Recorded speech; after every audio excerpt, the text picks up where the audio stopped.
We continue now with our study of Moses and the burning bush that we find in the 3rd chapter of Exodus. And I'm going to continue in this session looking at the manifestation of the glory of God in the Shekinah that we looked at briefly in our last encounter. Before I do that, I'm going to relate a narrative of something that happened to me when I was a sophomore in college. I was a philosophy major, and my philosophy professor invited me to go to Philadelphia for a philosophical conference on a Dutch philosopher by the name of Herman Dooyeweerd at Westminster Theological Seminary. And this was in the old days when the original faculty that had come out of Princeton to start that school were intact. Gresham Machen had already died, but Cornelius Van Til, John Murray, E.J. Young, Ned Stonehouse, and the other great stars of that faculty were there for that conference. And when I went there and listened to the first session in the morning, the whole thing was so far over my head. I had no idea what was going on. I didn't want to, I felt very foolish, and I didn't want to open my mouth and reveal how foolish I actually was. So I kept my mouth shut, and then we had a lunch break. And I was sitting across from the professor of philosophy from the seminary, and I was eating the soup, and he said to me, "Young man," he said, "do you believe God is transcendent or immanent?" And I literally spit the soup out of my mouth, because I didn't know what the word transcendent meant, and I didn't know what the word immanent meant with respect to the things of God. And so here my ignorance was completely exposed to this learned professor. And he had mercy on me, and he began to answer the question for me. And he said, well, the answer to the question is yes. Is God transcendent or immanent? Yes, because he is both transcendent and immanent. His transcendence refers to that sense in which God is above and beyond the created order. It refers to his exalted majesty, the way in which he is other or different from all the things that he creates. And yet at the same time, God is not just this remote deity who exists somewhere east of the sun and west of the moon, outside of our ken, but God also makes himself present with us. He is also immanent. He is immanent in his creation by virtue of his omnipresence. He's immanent historically through the person of Christ. And he's also immanent through his visitation to this planet in redemptive history. And we see this combination of transcendence and immanence in the burning bush. Because the glory, the fire, was a manifestation of the transcendent God, of the Creator, which you don't normally find in bushes. But here he is making himself known by manifesting his presence here in this world, by visiting Moses in this encounter in the desert. Now, in our last session, we talked about theophany, and I want to explore a little bit more of that, going beyond the broad category of theophany to another term that we have called Christophany. A Christophany refers to a pre-incarnate manifestation of Christ. That is, it addresses the question, do we find Christ, or the second person of the Trinity, anywhere manifested in the Old Testament? And there are several passages in the Old Testament that biblical scholars believe, and I certainly believe, indicate the presence of Christophany. Let me go back for a moment first to Genesis, this time to Genesis 14, where we read this brief encounter that Abraham had with this mysterious person whose name was Melchizedek. We read in verse 18 of chapter 14, "Then Melchizedek, king of Salem, brought out bread and wine, for he was the priest of the God Most High. And he blessed Abraham and said, 'Blessed be Abram of God Most High, possessor of heaven and earth, and blessed be God Most High, who has delivered your enemies into your hands.' And Abraham gave him a tithe of all that he had." Now, this mysterious figure is very important to the author of Hebrews in the New Testament. Why?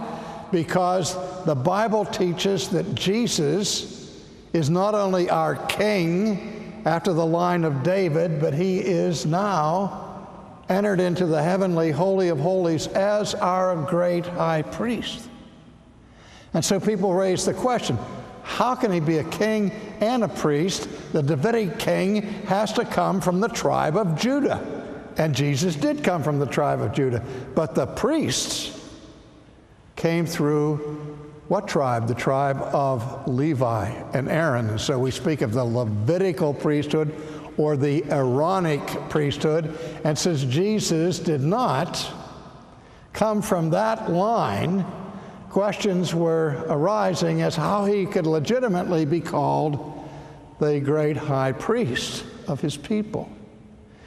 Well, as you know, the author of Hebrews answers that question by showing that Jesus is a priest not of the Levitical order, not of the Aaronic priesthood, but a priest after the order of Melchizedek. Referring back to the passage that I just read to you, this Melchizedek who has no parents, no genealogy, and that makes the question, was he a real historical character of flesh and blood, or was something else going on here? His name, Melchizedek, means King Zedekiah of righteousness. And he is called the King of Salem, which means peace. So this mysterious person is known in the Old Testament as the King of righteousness and as the King of peace. Attributes that the New Testament, of course, apply to Jesus. And Abraham meets this mysterious priest of the Most High God, and he pays a tithe to Melchizedek and receives a blessing from Melchizedek. So the author of Hebrews makes a lot out of this. He says, wait a minute. The greater blesses the lesser, and the lesser pays tithe to the greater. So in Hebrew categories, it's very plain here that Melchizedek is greater than Abraham. And in Hebrew categories, the Father is greater than the Son greater than the grandson, and so on down the line. And so the way the author of Hebrews reasons, he says Levi is lesser than Abraham, lesser than Isaac, lesser than Jacob. Now, if Levi is subordinate to Abraham, and Abraham is subordinate to Melchizedek, what does that mean? QED. Levi is subordinate to Melchizedek. So Melchizedek is the greater priesthood. But again, there are those who think that what we have here in this strange appearance of Melchizedek in the Old Testament, that this is a pre-incarnation manifestation of Christ, of the second person of the Trinity. Then you look in the book of Joshua, another strange encounter that takes place, where we read in Joshua 5, this passage, verse 13, "It came to pass when Joshua was by Jericho that he lifted his eyes and he looked, And behold, a man, in my English translation, they have man spelled with a capital M. Behold, a man stood opposite him with his sword drawn in his hand. And Joshua went and said to him, are you for us or for our adversaries? I mean, all of a sudden, here's this apparently mighty warrior who shows up that Joshua doesn't know. He's never seen him before. He had no military intelligence of a warrior like this that was going to be fighting for the opposing forces. And when he sees this warrior, he says, who are you? Are you with us or our enemies? And you notice how the answer comes. No. No.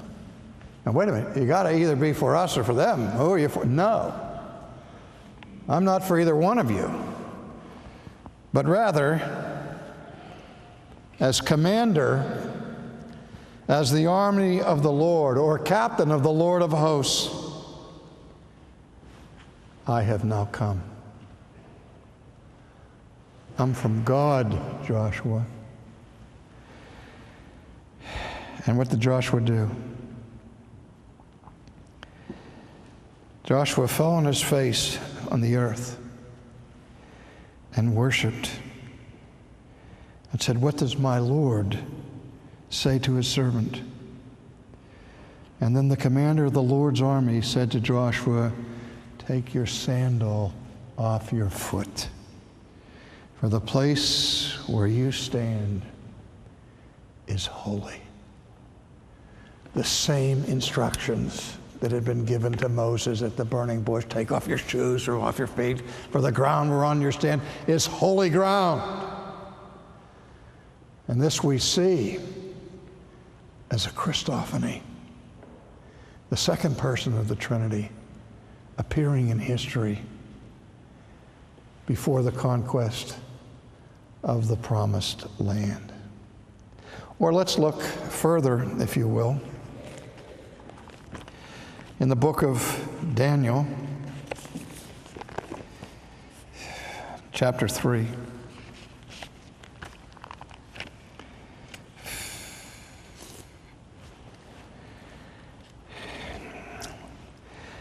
Verse 19, then Nebuchadnezzar was full of fury. The expression of his face changed toward Shadrach, Meshach, and Abednego. He spoke and commanded that they heat the furnace 7 times more than it was usually heated.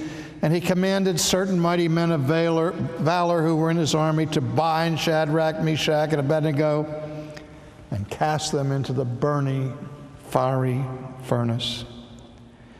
So these men were bound in their coats, their trousers, their turbans, and their other garments, and were cast into the midst of the burning, fiery furnace. Therefore, because the king's command was urgent and the furnace was exceedingly hot, the flame of the fire killed those men who took up Shadrach, Meshach, and Abednego, the ones who threw them into the fire. But these 3 men, Shadrach, Meshach, and Abednego, fell down bound into the midst of the burning, fiery furnace. And then Nebuchadnezzar the king was astonished. And he rose in haste and he spoke, saying to his counselor, didn't we cast 3 men bound into the midst of this fire? And they answered and said to him, true, O king. And Nebuchadnezzar said, look, I see 4 men loose in there, walking around in the midst of the fire, and they're not hurt. And the form of the 4th is like the Son of God. Christophany, I believe. Second person of the Trinity came into the fire for his servants Shadrach, Meshach, and Abednego, and protected them from all harm. In the Old Testament, the Shekinah glory and the burning fire that manifested not only Christophany but back to theophany occurs also in the episode of the translation of Elijah into heaven. You remember when his servant Elisha went with him begging for a double portion of the Spirit that had been upon him, and he said, will you come along with thee? If you see me depart, then you know, well, that will come to pass. And at the end of their journey, behold, a chariot of fire appeared in the heavens. And Elisha looked at it and he said to Elijah, my father, the chariot of God. Again, that chariot of fire manifested the divine glory. This was another manifestation of Shekinah that surrounded the presence of God. Again, the chariot of fire was God's mobile throne. His throne was not seen inert, fixed, stationary at some corner in heaven, but his throne could go wherever he wanted it to go. And wherever his throne went, his glory went. And his glory burst out in this radiance of light and of fire. One last one of those.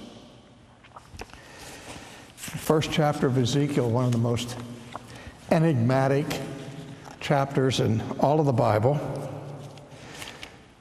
where Ezekiel speaks of his vision of God.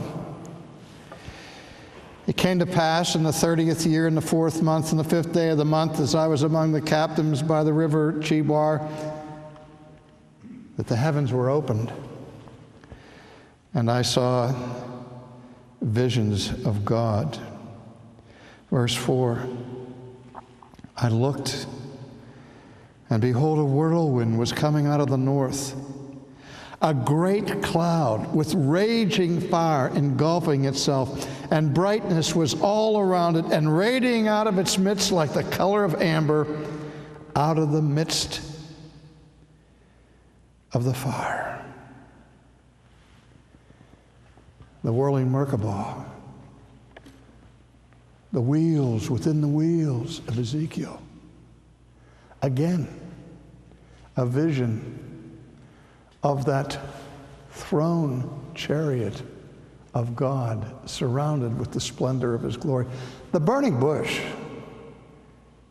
where Moses first glimpses the Shekinah, is not the last episode. Throughout the book of Exodus, God appears again and again as he leads the people of Israel through the wilderness, through the pillar of cloud by day and the pillar of fire by night. How the book of Exodus ends after the tabernacle has been built and established, before it is beginning to be used for worship. First, the glory of God comes and descends into the tabernacle. So when the Shekinah is there, Moses knows that God is there, and it is time for the people to consecrate themselves for worship. But here's the question I want to ask you.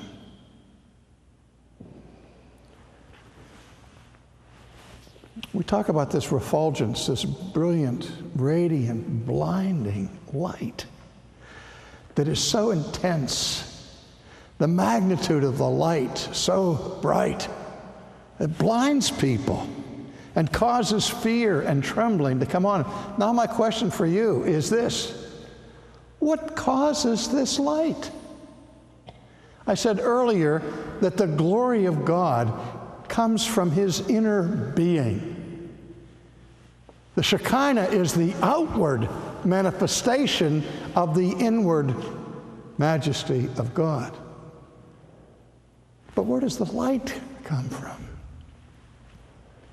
What gives it its hue, its transcendent, majestic refulgence? Where does it come from? The author of Hebrews answers that question when it speaks of Christ, where he describes Christ as the brightness of his glory.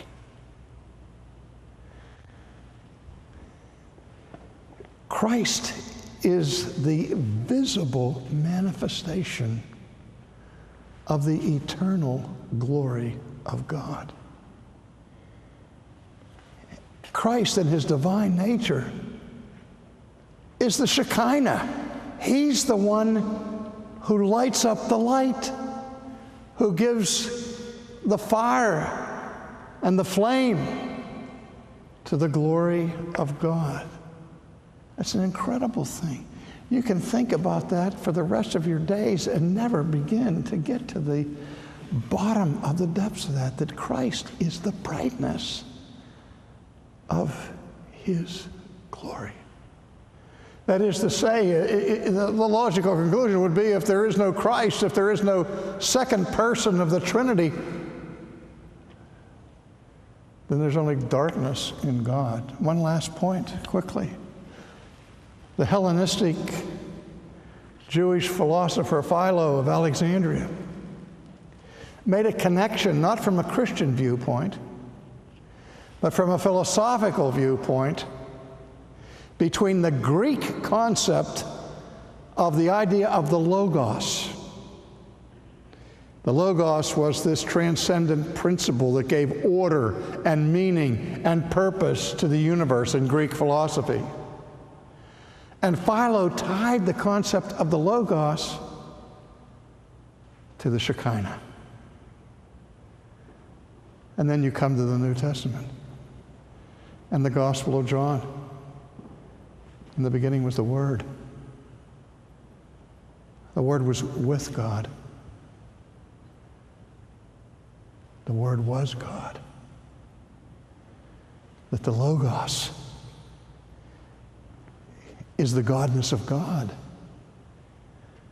the very brightness of his glory.